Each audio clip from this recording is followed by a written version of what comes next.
neno la Mungu linasema, ninyi mwaiacha amri ya Mungu na kuyashika mapokeo ya wanadamu.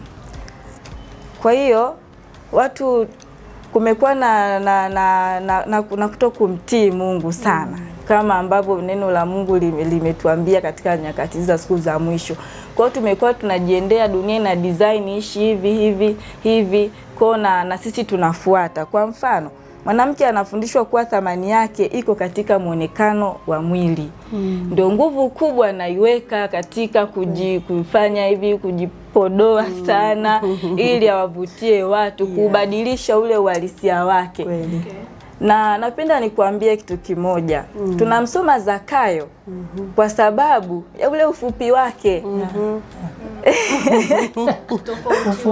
Ule ufupi ambao unaonekana kuwa ni changamoto, lakini kupitia ile changamoto ya ufupi aliyokuepo nao Zakayo, ambao Mungu alimuumba nayo, ndio tumemjua dunia nzima.